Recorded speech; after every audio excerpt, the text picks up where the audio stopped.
નમસ્કાર વિદ્યાર્થી મિત્રો, તપોવન ગ્રુપ ઓફ સ્કૂલ સંચાલિત આપણી વર્ચ્યુઅલ ચેનલ તપોવન સાયન્સ એકેડમીમાં રસાયણ વિજ્ઞાન શિક્ષક યશ જરીવાલા 11 સાયન્સ ચેપ્ટર નંબર 1 જેના કન્ટિન્યુ લેક્ચર નંબર 18માં ફરી તમને આવકારે છે. વિદ્યાર્થી મિત્રો, જો તમને ખબર હોય તો આપણે પ્રીવિયસ લેક્ચરની અંદર ઘણી બધી ઇમ્પોર્ટન્ટ માહિતીઓ જોઈ હતી, જેની અંદર પ્રમાણસૂચક સૂત્ર પરથી આણ્વીય સૂત્ર આપણે કેવી રીતે આઈડેન્ટિફાઈ કરી શકીએ એ જોયું હતું.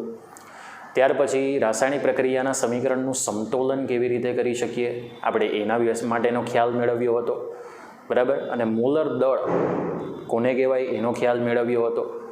અને સંયોજન આપ્યું હોય એમાં દરેક તત્વની આપણે દળ ટકાવારી કેવી રીતે આઈડેન્ટિફાઈ કરી શકીએ એ પણ આપણે જોયું હતું. સો ઘણી અગત્યની થિયરી આપણે પ્રીવિયસ લેક્ચરમાં જોઈ. આજે આપણે ઉદાહરણ એટલે કે કોયડાઓ અને સ્વાધ્યાય જેના કેટલાક પ્રશ્નોત્તરની માહિતી આપણે જોઈશું, જેની અંદર તમારી સમક્ષ આજનો જે પહેલો દાખલો છે એ છે કોયડો 1.2. ખૂબ અગત્યનો દાખલો છે. JEE અને નીટની અંદર પણ તમને આ પ્રમાણેના દાખલા પૂછવામાં આવે છે, બરાબર. ચલો અહીંયા સમજજો.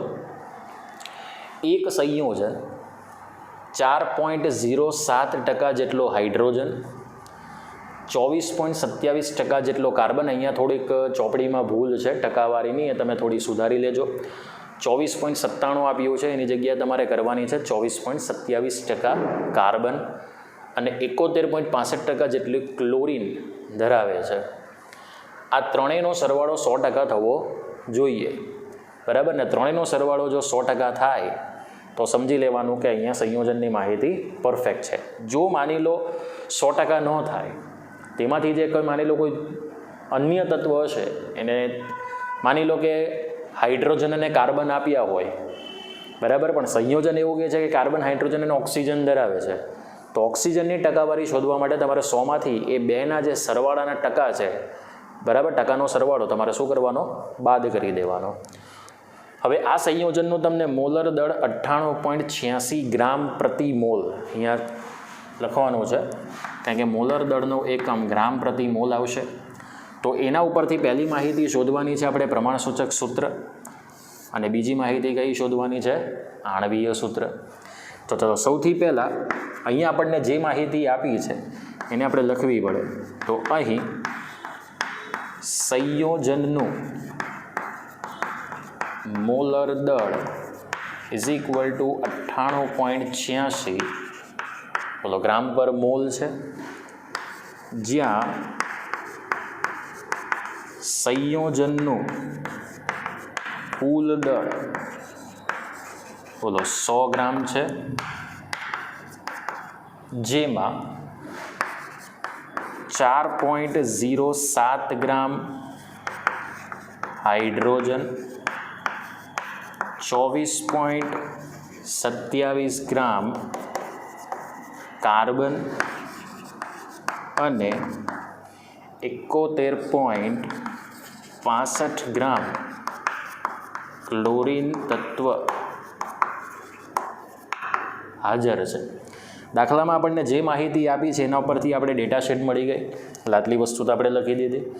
હવે આના ઉપરથી આપણે પ્રમાણસૂચક સૂત્ર શોધવા માટે પહેલાં તો સાદી પૂર્ણાંક સંખ્યા જોઈશે, અને સાદી પૂર્ણાંક સંખ્યા ઉપરથી આપણને પ્રમાણસૂચક સૂત્ર મળશે. સમજાય છે? તો આપણે દરેક માહિતી કોષ્ટકની અંદર રજૂઆત કરવાની છે.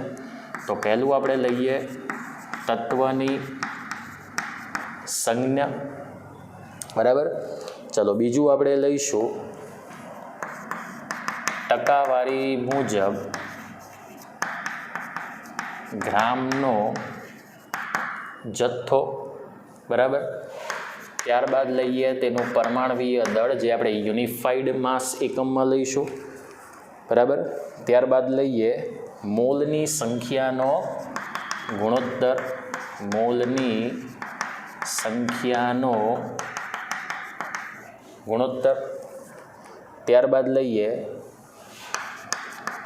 સાદી પૂર્ણાંક સંખ્યાનો ગુણોત્તર અને સાદી નાની પૂર્ણાંક સંખ્યા, આટલી વસ્તુ આપણે લેવાની છે. હવે આને છે ને સંપૂર્ણ આપણે કોષ્ટક દ્વારા રજૂઆત કરી જ દઈએ. બરાબર. હવે અહીંયાથી હું કોષ્ટક આ પ્રમાણે ડ્રો કરું છું. તમે થોડુંક ખ્યાલ રાખી લેજો. તમારી પાસે તો ફૂટપટ્ટી પણ છે, એટલે ખૂબ સરસ રીતે તમે કોષ્ટકને ડ્રો કરી શકશો.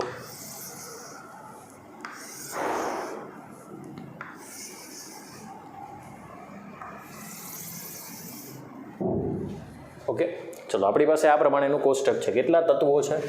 3 તત્વો છે. હવે 3 તત્વો છે એટલે તમારે ઓલરેડી 3 કોલમ બનાવી જ દેવાની. 3 કોલમની સંપૂર્ણ માહિતી તમને મળી જશે. ચલો, પહેલું તત્વ કયું છે? હાઇડ્રોજન, તો એની સંજ્ઞા H. બીજું છે કાર્બન, ત્રીજું છે ક્લોરીન. એવું નથી, તમે ઉલટ સુલટ પણ લઈ શકો, પણ આપણે ક્રમ અનુસાર જઈએ એટલે તમને ગોઠવવાની સમજ પડશે. ચલો, ટકાવારી મુજબ જે ગ્રામનો જથ્થો છે તે અહીંયા લખી દીધો છે.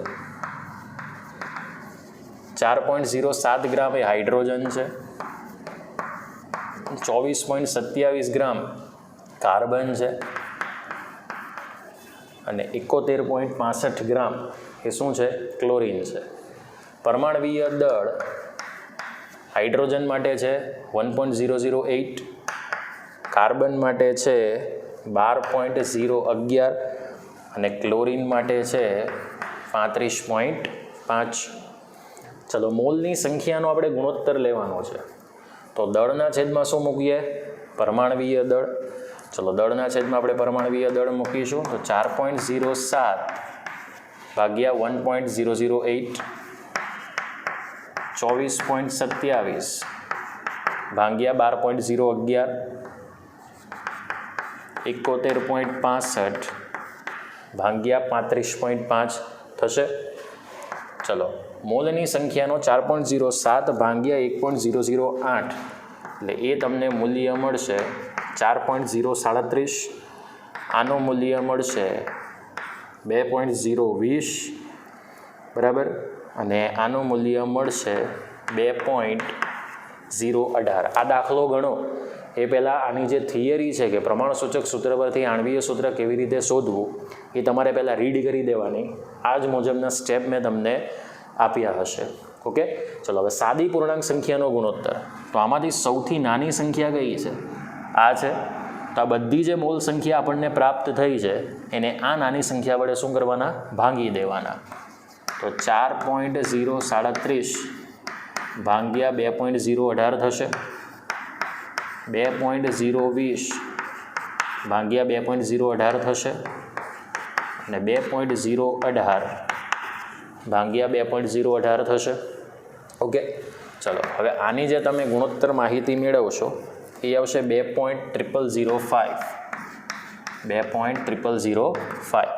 આની જે ગુણોત્તર માહિતી મેળવશો 1.0009 અને આ આવશે 1.000. ચલો, હવે તમારે સાદી પૂર્ણાંક સંખ્યા એટલે આમાં છેલ્લા આંકડા જોવાના. બરાબર, ઘણો દૂર છે. બરાબર, અહીંયા 5 જ છે, આગળ બેકી સંખ્યા છે એટલે કોઈ ફેરફાર થાય નહીં. એટલે આની પૂર્ણાંક સંખ્યા 2, આની પૂર્ણાંક સંખ્યા 1, આની પણ પૂર્ણાંક સંખ્યા કેટલી આવશે? 1. કારણ કે આ જે તમને અપૂર્ણાંક સંખ્યા મળે છે એમાંથી તમે કન્વર્ટ શેમાં કરો છો? પૂર્ણાંક સંખ્યામાં. ઓકે, તો ચલો, સંયોજનનું પ્રમાણસૂત્ર આપણને આના ઉપરથી મળશે. સંયોજનનું પ્રમાણ સૂચક સૂત્ર પહેલાં હંમેશા ધ્યાન રાખવાનું, કાર્બન જ લખવાનો, પછી હાઇડ્રોજન, પછી ઓક્સિજન અને પછી કોઈ પણ અન્ય તત્વ. પણ ઓક્સિજન અહીંયા તો છે નહીં એટલે આપણે એ જ પ્રમાણે સિસ્ટમમાં ગોઠવી દઈએ. કારણ કે કાર્બનિક સંયોજનની પેટર્ન છે. કાર્બનની સંખ્યા 1 છે, હાઇડ્રોજનની સંખ્યા 2 છે અને સીએલની સંખ્યા 1 જ છે. બોલો, પ્રમાણસૂચક સૂત્ર મળી ગયું. ચલો, હવે જો તમારે આણ્વીય સૂત્ર શોધવું હોય તો તમારે ગુણક સંખ્યા nની જરૂર પડશે. યાદ કરો થિયરીમાં. પણ એ nનું સૂત્ર શું છે? આણ્વીય દળ એટલે કે મોલર દળના છેદમાં પ્રમાણસૂચક સૂત્ર દળ. તો પહેલાં આપણે આના ઉપરથી શું શોધીશું? પ્રમાણસૂચક સૂત્ર દળ. પ્રમાણસૂચક સૂત્ર દળ ઇઝ ઇક્વલ ટુ, ચલો, કાર્બનનું પરમાણવીય દળ. બરાબર, અહીંયા હું લખું છું કાર્બનનું પરમાણવીય દળ પ્લસ 2 ઇન્ટુ હાઇડ્રોજનનું પરમાણવીય દળ પ્લસ સીએલનું પરમાણવીય દળ આવશે. સો કાર્બનનું પરમાણવીય દળ 12, હાઇડ્રોજનનું પરમાણવીય દળ 1 અને ક્લોરીનનું પરમાણવીય દળ કેટલું 35.5. તો એ આપણને ચલો 1 મિનિટ છે ને આને આ પ્રમાણે જ લઈએ. અહીંયા આપણે 12.011 લઈ લઈએ, કારણ કે જે આપણે ઉપર લીધું છે ને એ જ પ્રમાણે લઈએ. અહીંયા 1.2 ઇન્ટુ 1.008 જ લઈ લઈએ, જે આપણે અહીંયા લીધું છે. રેડી? ચલો હવે આપણે ટોટલ સરવાળો કરવાનો છે. તે આપણને ટોટલ સરવાળો મળશે 49.51 યુ. યુ નહીં લખવું હોય તો ગ્રામ પ્રતિ સૂત્ર લખવાનું. ચલો આ પ્રમાણસૂચક સૂત્ર મળી ગયું. મોલર દળ આપણી પાસે છે. ઓકે, સો હવે આપણને શું મળશે? બોલો, ગુણક સંખ્યા એન મળશે. બરાબર, એન એટલે મોલર દળ છેદમાં શું લખવાનું? સૂત્ર દળ. So therefore N is equal to, બોલો મોલર દળ કેટલું છે? 98.86 યુ છેદમાં સૂત્ર દળ કેટલું આવ્યું? 49.1 યુ. યુ કેન્સલ કરી દો તો એન બરાબર પ્રાપ્ત થશે 1.99. It's near by. એની કિંમત કેટલી મળશે? 2 સન્નિકટતાનો સંબંધ. રેડી? ચલો હવે આણવીય સૂત્ર is equal to N into પ્રમાણસૂચક સૂત્ર આવશે કે નહીં? એનની કિંમત 2, પ્રમાણસૂચક સૂત્ર CH2Cl એટલે આણવીય સૂત્ર C2H4Cl2 આવી ગયું. બહુ કોમ્પ્લિકેટેડ દાખલો નથી, એકદમ સિમ્પલ દાખલો છે. ચલો ફરીથી પાછો રિપીટ કરી લઈએ, તમને વધારે આઈડિયા આવશે. ચલો આપણને શું કીધું હતું? સંયોજનની અંદર 3 તત્વોની ટકાવારી આપી દીધી હતી અને એ ટકાવારી ઉપરથી આપણે ગ્રામનો જથ્થો મેળવી લઈએ. સૌથી પહેલાં ટકાવારીનો સરવાળો કરી લેવાનો. જો 100% થતો હોય તો સમજી લેવાનું કે આપણે સીધું કોષ્ટક બનાવી શકીએ. તો સૌથી પહેલાં આપણે શું લખ્યું? સંયોજનનું જે મોલર દળ છે તે આપણે લખી દીધું 98.86 ગ્રામ પર મોલ. ત્યાર પછી સંયોજનનું કુલ દળ ટકાવારી મુજબ કેટલું થાય છે? 100 ગ્રામ. બરાબર, જેની અંદર 4.07 ગ્રામ હાઇડ્રોજન, 24.27 ગ્રામ કાર્બન અને 71.65 ગ્રામ કોણ હોય છે? ક્લોરીન. ચલો આ ટકાવારી મુજબ આપણને દળયુક્ત જથ્થો મળી ગયો. ત્યાર પછી આપણે કોષ્ટક બનાવવાનું. પ્રમાણસૂચક સૂત્ર પરથી આણવીય સૂત્ર શોધવા માટે કમ્પલસરી તમારે આ કોષ્ટક જ બનાવવાનું રહે છે. તો પહેલી કોલમ જે તત્વ આપ્યું હોય એની સંજ્ઞા, તત્વની ટકાવારી મુજબ દળનો જથ્થો એટલે કે ગ્રામમાં જથ્થો, ત્યારબાદ એમનો પરમાણવીય દળ. એકચ્યુઅલી આ તમને આપી દેવામાં આવશે રકમની અંદર, પણ અહીંયા આપણને આપ્યું નથી, પણ એક્ઝામની અંદર તમને આપી દેવામાં આવશે. ત્યાર પછી મોલની સંખ્યાનો ગુણોત્તર. બરાબર, મોલની સંખ્યા શોધવા માટે પરમાણવીય દળ ભાંગ્યા દળ ભાંગ્યા પરમાણવીય દળ. બરાબર, દરેકનું દળ આપી દીધું છે ટકાવારી મુજબ, દરેકનું પરમાણવીય દળ તમને આઈડિયા છે. ઓકે, સાદી પૂર્ણાંક સંખ્યાનો ગુણોત્તર એટલે આ જે મોલ સંખ્યા મળે છે એમાં સૌથી નાની સંખ્યા વડે દરેક મોલ સંખ્યાને તમારે ભાંગવાનું રહેશે. ઓકે, તો બોલો ભાંગી નાખ્યું એટલે આ પ્રમાણેની અપૂર્ણાંક સંખ્યા મળી. અપૂર્ણાંક સંખ્યાને શેમાં કન્વર્ટ કરી દો? પૂર્ણાંક સંખ્યામાં સન્નિકટતાના સંબંધ મુજબ.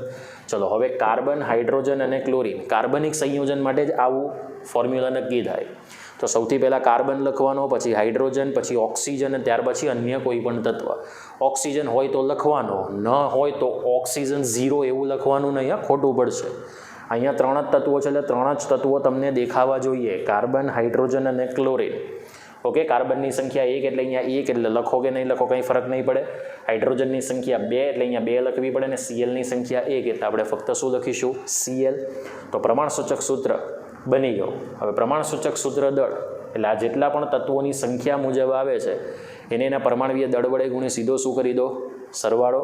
તો એ તમને ટોટલ કેટલું મળશે? સૂત્ર દળ 49.51 યુ. હવે પ્રમાણસૂચક સૂત્ર પરથી આણવીય સૂત્ર શોધવું હોય તો ગુણક સંખ્યા એનની જરૂર પડે. So N is equal to molar દળના છેદમાં સૂત્ર દળ. ઘણી વખત મોલર દળ ન આપ્યું હોય અને બાષ્પ ઘનતા આપી હોય તો 2 ગુણ્યા બાષ્પ ઘનતા એટલે એ શું મળશે? આણવીય દળ. એ થિયરીમાં મેં કહી દીધું છે, પ્રીવિયસ લેક્ચર તમારે જોઈ લેવાનો, ન જોયો હોય તો. n is equal two 98.86 you ભાગ્યા 49.51 યુ યુ કેન્સલ, અથવા ગ્રામ પ્રતિ મોલ લખો એ પણ ચાલશે. ટોટલ મળશે એનની કિંમત 1.99. સન નીકળતા જોશો તો પૂર્ણાંક સંખ્યા 2 મળશે. હવે આણ્વીય સૂત્ર એટલે શું? તો n ગુણ્યા પ્રમાણ સૂચક સૂત્ર, તો 2 ગુણ્યા CH2Cl, તો Cની સંખ્યા 2, Hની સંખ્યા 4, Clની સંખ્યા 2, તો C2H4Cl2 એ ટોટલ તમને એનું શું જોવા મળશે? આણ્વીય સૂત્ર. તો ખૂબ અગત્યનો દાખલો છે કોયડો 1.2. વિડીયો પોઝ કરીને લખવું હોય તો લખી દો, પછી આપણે નેક્સ્ટ દાખલા ઉપર જઈએ. ચલો હવે આપણે નેક્સ્ટ દાખલા પર જઈશું, જે પણ ટોટલ આ પ્રકારના ટકાવારી મુજબ જ તમને માહિતી આપશે. હવે આપણી સમક્ષ બીજો દાખલો છે સ્વાધ્યાય 1.3, જેમાં તમને એવું કહ્યું છે કે આયરનના એક ઓક્સાઇડ કે જેમાં દળથી 69.9% આયરન ધાતુ અને 30.1% એ ઓક્સિજન તત્વ છે.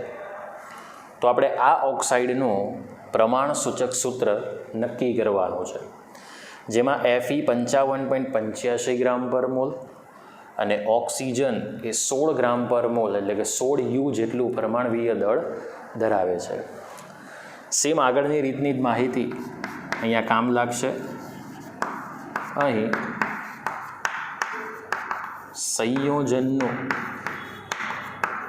કુલ દળ ઇઝ ઇક્વલ ટુ 100 ગ્રામ છે, જેમાં 69.9% દળથી આયરન ધાતુ અને 30.1% દળથી ઓક્સિજન તત્વ હાજર છે. ઓકે, સો ધેરફોર Feનું દળ એ 69.9 ગ્રામ અને ઓક્સિજનનું દળ 30.1 ગ્રામ થશે. હવે આ બંનેનો સરવાળો એક્ઝેક્ટ 100 થાય એવું પણ જરૂરી નથી. 99.99 થશે, 99.9 તો પણ ચાલશે. એ એક્ઝેક્ટ 100%ને નિયર બાય ગણવામાં આવે. હવે આ બંને દ્વારા 100 ગ્રામ જથ્થો થઈ જાય છે. સો દેટ મીન્સ હવે આપણે સીધું કોષ્ટક ડ્રો કરી શકીએ. તો તત્વની સંજ્ઞા, ગ્રામમાં જથ્થો, પરમાણવીય દળ યુનિફાઈડ માસ એકમમાં, મોલની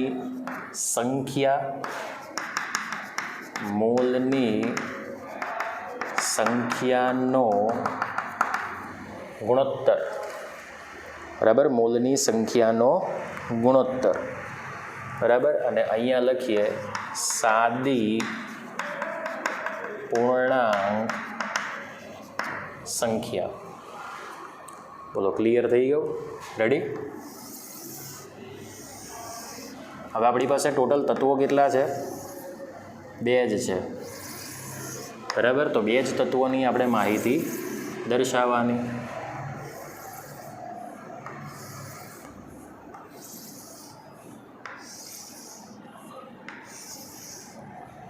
ઓકે, અહીંયા 2 તત્વો તમારે લખવાના. એમાં એક સંજ્ઞા છે Fe અને બીજી સંજ્ઞા છે ઓક્સિજન. ચલો ગ્રામમાં જથ્થો લઈએ. તો અહીંયા ગ્રામમાં જથ્થો છે 69.9 ગ્રામ અને આનો ગ્રામમાં જથ્થો છે 30.1 ગ્રામ. ચલો પરમાણવીય દળ 55.85 અને આનું 16.00. મોલની સંખ્યા એટલે પરમાણવીય દળના છેદમાં પરમાણવીય દળ. ઓકે, આની જે મોલ સંખ્યા આવશે વિદ્યાર્થી મિત્રો એ આવશે 1.25 અને આની જે મોલ સંખ્યા આવશે એ આવશે 1.88. હવે મોલની સંખ્યાનો ગુણોત્તર શું છે? નાની સંખ્યા વડે ભાગવાનો. તો આને 1.25 ભાગ્યા 1.25, કારણ કે નાની સંખ્યા આ છે, તો દરેકની મોલ સંખ્યાને 1.25 વડે ભાગી નાખશો એટલે આ 1 મળશે, અને આ 1.88 ભાગ્યા 1.25, ઓકે, એટલે એ તમને મળશે 1.50. એટલે આ તમારી પાસે આવશે 1 અને આ તમારી પાસે આવશે 1.5, સેમ સંખ્યા આવશે.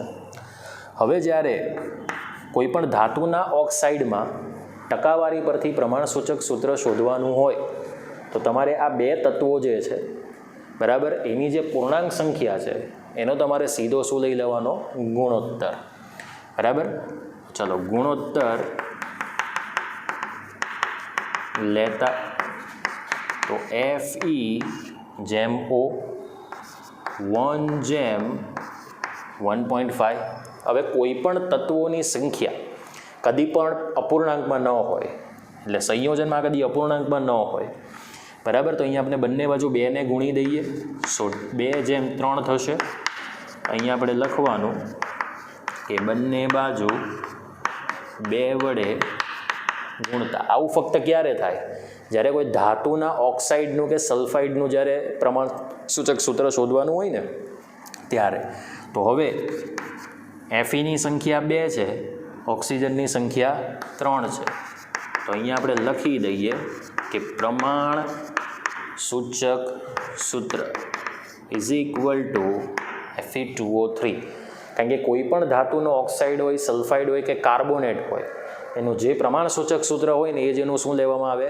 આણ્વીય સૂત્ર. કેમ? તો આપણે થિયરીમાં ભણ્યા છે, આ એક પ્રકારનું આયોનિક કમ્પાઉન્ડ થઈ જશે, અને આ એક પ્રકારનું આયોનિક કમ્પાઉન્ડ હોવાને કારણે તેની વેલેન્સી કદી ચેન્જ નથી થતી. આની વેલેન્સી +3 આવશે ને આની વેલેન્સી -2 આવે છે. આના પરથી તમે નક્કી કરો છો, ઓકે. એટલે આનું પ્રમાણસૂચક સૂત્ર અને આણ્વીય સૂત્ર બંને સેમ આવશે, એટલે અહીંયા ઓલરેડી આપણને આણ્વીય સૂત્ર શોધવાનું પૂછાયું નથી. પોઈન્ટ ક્લિયર થાય છે? ઓકે, તો આ થઈ ગયો તમારી પાસે જે દાખલો છે એ છે સ્વાધ્યાય 1.3 નંબરનો દાખલો. બરાબર, વિડીયો પોઝ કરીને લખવું હોય તો લખી દો. હવે આપણે બીજા નેક્સ્ટ દાખલા ઉપર જઈએ. હવે તમારી સમક્ષ એક બીજો દાખલો છે, કોયડો 1.4, જેમાં આપણને એવું કહ્યું છે કે મિથેનની દહન પ્રક્રિયાને અંતે જો આપણે 22 ગ્રામ કાર્બન ડાયોક્સાઇડ વાયુ ઉત્પન્ન કરવો હોય તો આપણને કેટલા મોલ મિથેનની જરૂર પડશે? હવે એકચ્યુઅલી આપણી પાસે આ દળ છે, સીધી વસ્તુ છે. દળના છેદમાં આણ્વીય દળ તમે મૂકો એટલે સીધો મોલ જથ્થો આવી જાય, બરાબર, એકદમ શોર્ટકટ માહિતી. તો સૌથી પહેલાં તો આપણે CO2, બરાબર, એનું આણ્વીય દળ શોધવું પડશે. તો CO2 માટે જે ઘટકો છે, બરાબર, તેને આપણે ઓલરેડી આણ્વીય દળ દ્વારા લખવા પડશે. હવે બેઝિકલી થાય છે શું? આમાં આપણે મિથેનની દહન પ્રક્રિયાનું આપણે સમીકરણ લખવું પડે. તો મિથેનની દહન પ્રક્રિયાનું સમીકરણ એ નીચે મુજબ છે. હવે મિથેન એટલે CH4, દહન પ્રક્રિયા માટે O2 એ જરૂરી ઘટક બનશે. હવે આ મિથેન એટલે CH4 છે, એટલે આમાં ફક્ત કાર્બન અને હાઇડ્રોજનથી બનેલી જ રચના છે, એટલે આને હાઇડ્રોકાર્બન સબસ્ટન્સ કહેવાય. કોઈ પણ હાઇડ્રોકાર્બનનું જો તમે O2 વડે દહન કરો તો એક જ નિપજ મળે, કાર્બન ડાયોક્સાઇડ વાયુ, બરાબર, અને પાણીની વરાળ, એટલે કે પાણી મળશે. અહીંયા હાઇડ્રોજનની સંખ્યા 4 મોલ પરમાણુ છે, અને 2 વડે ગુણી દો, બાકી તો બધું ઓટોમેટિક બેલેન્સ છે. નહીં, ઓક્સિજન ઓલરેડી 4 મોલ છે, એટલે 2 મોલ્સ ઓફ O2 થશે, બરાબર. હવે અહીં આપણી પાસે 1 મોલ CH4 છે, તો એના માટે 2 મોલ ડાયોક્સિજન વાયુ વપરાય, તો સામે 1 મોલ કાર્બન ડાયોક્સાઇડ વાયુ ઉત્પન્ન થાય, તો સામે 2 મોલ આપણને શું મળે છે? પાણીની વરાળ મળે છે. આટલો પોઈન્ટ ક્લિયર થયો? હવે આપણી પાસે 1 મોલ કાર્બન ડાયોક્સાઇડ વાયુ એટલે તેના આણ્વીય દળ જેટલો જથ્થો થાય. તો કાર્બનનું પરમાણ્વીય દળ 12 + 16 × 2 એટલે 32, 32 + 12 એટલે બોલો 44 ગ્રામ વપરાશે. તો 44 ગ્રામ CO2 ઉત્પન્ન કરવો હોય તો 1 મોલ CH4 વપરાય. રેડી ને?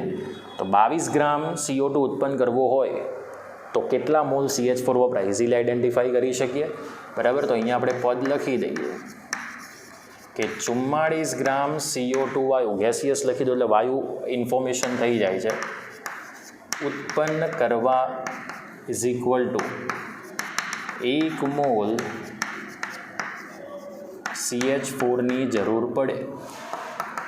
સો ધેરફોર 22 ગ્રામ CO2 વાયુ ઉત્પન્ન કરવા કેટલા મોલ CH4 ની જરૂર પડે. Okay, so therefore moles of CH4 is equal to 22 gram CO2 gaseous છેદમાં 44 ગ્રામ CO2 gaseous into 1 mall CH4 થશે.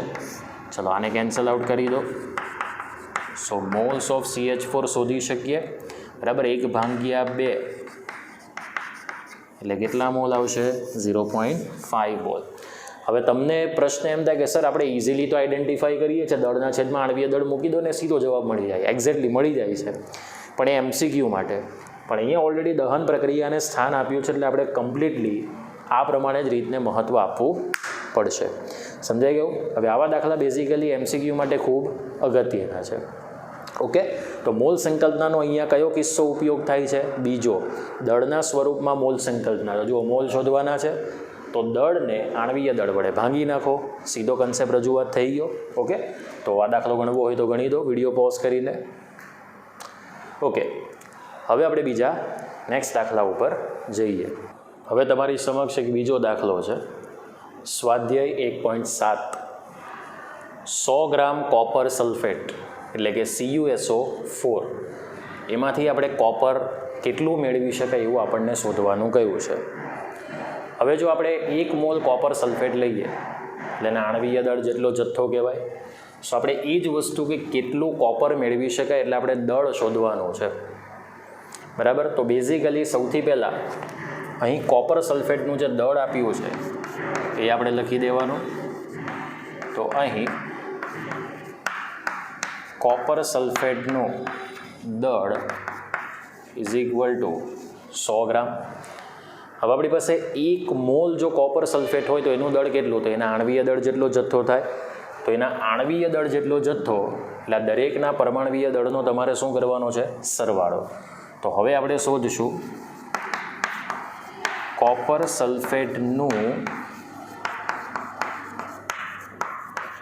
આણવીય દળ ઇઝ ઇક્વલ ટુ કોપરનું પરમાણવીય દળ પ્લસ સલ્ફરનું પરમાણવીય દળ પ્લસ 4 ઇન્ટુ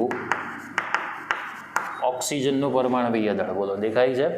કોપરની 1 મોલ પરમાણુ સંખ્યા છે, સલ્ફરની 1 મોલ છે, અને ઓક્સિજનની 4 મોલ પરમાણુ સંખ્યા છે. સો કોપરનું પરમાણવીય દળ એટલે 63.5 U આપી દીધું છે. સલ્ફર માટે કેટલું છે? 32 U પ્લસ 4 ઇન્ટુ 16 U આવશે. સો 63.5 U પ્લસ 32 U પ્લસ શું આવશે? 64 U, બરાબર. તો ટોટલ આપણને દળ કોપર સલ્ફેટનું કેટલું મળશે? 159.5 U, જે કહેવાશે 159.5 ગ્રામ પર મોલ. રેડી? ચલો, હવે આપણી પાસે એટલી વસ્તુ તો કન્સિડરિંગ થઈ ગઈ કે જો 159.5 ગ્રામ જેટલો કોપર સલ્ફેટનો જથ્થો હોય તો એની અંદર કોપર કેટલા ગ્રામ છે? 63.5 ગ્રામ. તો આપણી પાસે જ્યારે 100 ગ્રામ કોપર સલ્ફેટનો જથ્થો હશે તો એમાંથી આપણે કેટલું કોપર મેળવી શકીએ, ઇઝીલી આઈડેન્ટિફાઈ કરી શકીએ. તો અહીં આપણે એ જ વસ્તુ કન્સિડર કરવાની છે કે 159.5 gram copper sulphate is equal to 63.5 gram copper ધાતુ એમાં સમાવિષ્ટ છે. કારણ કે કોપર સલ્ફેટનું આટલું આણવીય દળ ક્યારે મળે? જ્યારે કોપરનો 63.5 ગ્રામ જેટલો તમે જથ્થો 1 મોલમાં લો તો. સો ધેરફોર ટોટલ આપણને જથ્થો કેટલો આપ્યો છે 100 ગ્રામ. તો 100 ગ્રામ કોપર સલ્ફેટ હોય તો કેટલા ગ્રામ કોપર ધાતુ મેળવી શકાય? તમને પ્રશ્ન એમ થાય કે સર અહીંયા તો ગ્રામ પર મોલ છે, યુ એટલે યુનિફાઈડ માસ, પણ વિદ્યાર્થી મિત્રો આ દળ પણ આપણે 1 મોલમાં લીધું ને, તો આ દળ પણ આપણે 1 મોલમાં લેવાનું, mall will be cancel out, તો બાકી શું રહેશે? ફક્ત ગ્રામ સ્વરૂપનો જથ્થો બાકી રહેશે કે નહીં? Okay, so therefore weight of copper બાકી રહે. ચલો 100 ઉપર જશે એટલે 100 ગ્રામ કોપર સલ્ફેટ છેદમાં 159.5 ગ્રામ કોપર સલ્ફેટ ઇન્ટુ 63.5 ગ્રામ બોલો કોપર ધાતુ આવશે. બોલો આને કેન્સલ આઉટ કરી દઈએ. સો વેઇટ ઓફ કોપર ધાતુ એ આપણને મળશે 39.81 ગ્રામ. એ 100 ગ્રામ કોપર સલ્ફેટના નમૂનામાં કોપર ધાતુ આપણને કેટલી પ્રાપ્ત થશે? 39.81 ગ્રામ. કેવી રીતે કેલ્ક્યુલેશન કરવાની છે? કેલ્ક્યુલેટર તમારી પાસે રાખો, સ્ટાર્ટઅપ કરો, 100 ગુણ્યા 63.5 ભાગ્યા 159.5. ઓકે, એટલે સીધો તમને આન્સર મળશે 39.81 ગ્રામ. સમજાયું? તો આ થઈ ગયો વિદ્યાર્થી મિત્રો તમારો દાખલો કયો? સ્વાધ્યાય 1.7. તો વિદ્યાર્થી મિત્રો આજનું લેક્ચર આપણે અહીંયા સુધી જ રાખીશું. 4 દાખલા મેં તમને શીખવાડ્યા છે. 4 દાખલા તમારે રફ નોટબુકમાં એક વખત અને તમારી દાખલાની પાકી નોટબુકમાં એક વખત ગણવાના છે. નેક્સ્ટ લેક્ચરની અંદર આપણે કેટલાક દાખલા અને બીજી એક અન્ય થિયરી વિશે જોઈશું. એટલે કમ્પ્લીટલી આપણું ચેપ્ટર હવે પૂર્ણ થવાની અણી ઉપર જાય છે. 2 જ થિયરીઓ બાકી છે. એક સીમિત પ્રક્રિયકવાળી થિયરી અને બીજું આ આપણી કેમિસ્ટ્રીનો સૌથી મોટામાં મોટો એક પોઈન્ટ બનશે જેનું નામ છે સાંદ્રતા, જે ક્વોન્ટિટી તરીકે આપણે એને ઓળખી શકીએ. ઓકે, તો હવે આપણે નેક્સ્ટ લેક્ચરમાં મળીશું. આ દાખલા તમે જાતે ગણો એટલા વધારે સારા પડશે, એટલું તમને વધારે આવડશે. પણ જ્યારે પણ દાખલાનો લેક્ચર આવે તો એની પ્રીવિયસ જે લેક્ચર હોય આગળનો લેક્ચર પ્લીઝ કમ્પ્લીટ વાંચીને અથવા તો એક વખત રિકોલ કરીને બેસો તો જ તમને દાખલામાં સમજ પડશે. તો મળીએ આપણે નેક્સ્ટ લેક્ચરની અંદર. જય હિન્દ, જય ભારત.